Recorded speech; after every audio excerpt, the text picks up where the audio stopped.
Hi guys, how are you doing? I hope you're doing great. Welcome to Verified Soul and to this video.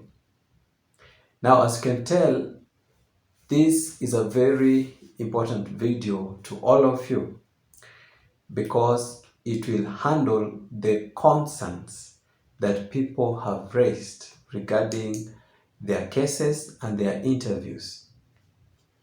But before that, what is the current progress of the DV Lottery 2024? In some past few days, we delved deeper into the visa bulletin that had been released just a few days ago. And it was the visa bulletin for the month of December, but it came in November and it has cases that are scheduled for the month of January.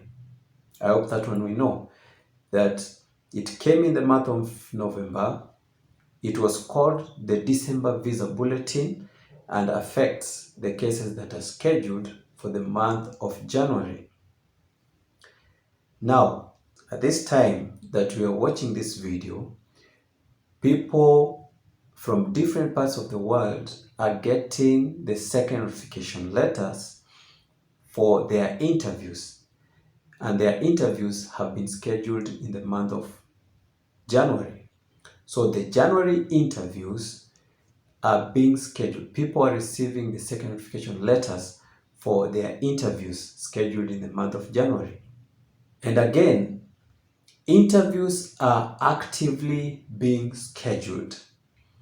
This past week, we've seen several interviews across the globe in the various embassies, and there are others scheduled for the upcoming week actively. And now, let me come to the worries and the concerns. The worries that I have received regards the case number and the time they'll get the second notification letter, especially for all those people that are current from the various regions but have not yet received the second notification letters, and especially for those that have lower case number.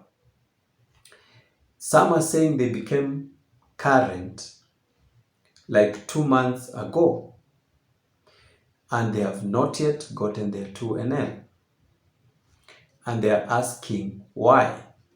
Others have slightly lower case numbers, but people with higher case numbers than them have already been scheduled for the interview, but for them, they have not.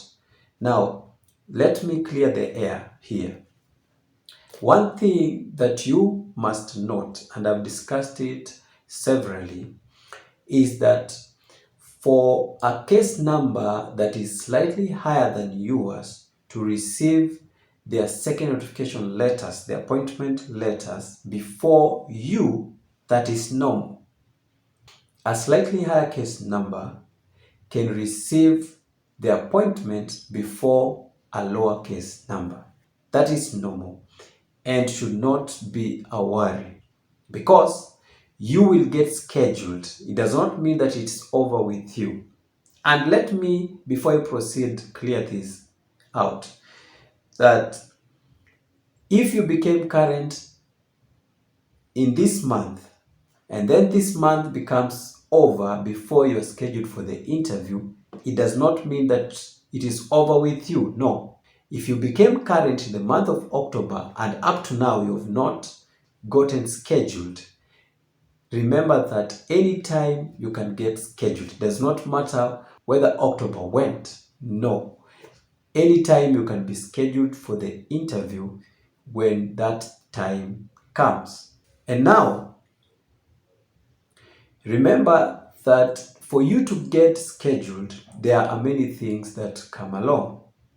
If you have a much lower case number and you're coming from this country, from this embassy, and another person has some higher case number but comes from a different country, that is a different embassy, you might find out that that person with the higher case number from a different embassy than yours can get scheduled before you. And the reason is you might find out that that embassy performs faster than your embassy. And for that person to be scheduled for the interview before you, it does not harm you. You will get scheduled and get your interview. Only that your embassy is much slower than the other embassy. But if you are from the same embassy, but a person with slightly higher case number than you and is current as you get scheduled before you, then there are a number of reasons. Number one, you might find out that maybe you had submitted your DS260 later than that person. Another possibility is you might find out that maybe your case took much longer to be processed by KCC, that is the DS260 form, than that other person. And remember, if your DS260 form takes much longer time to get processed than another person's DS260 who is slightly higher in case number than you, if that happens, remember that you might find out that person getting scheduled before you, and there's no problem with that. There's no problem with that at all. So, whenever your case number becomes current, and then number two, your case has fully been processed, and number three, your embassy is performing well, and that is to mean they don't have a backlog, and that is to mean they have a slot for you to be scheduled for the interview, then you will get scheduled. That one you must know that those three things must be fulfilled. Otherwise, as I come to the end of this video, as up to now, I have not seen any hitches for majority of the embassies. Though the data is not fully out, but from what I've gathered, most of the embassies are smoothly running. But the full information we shall get once we get access to the CEAC website and know the number of interviews scheduled and all that, we shall be able to gauge the performance of every embassy.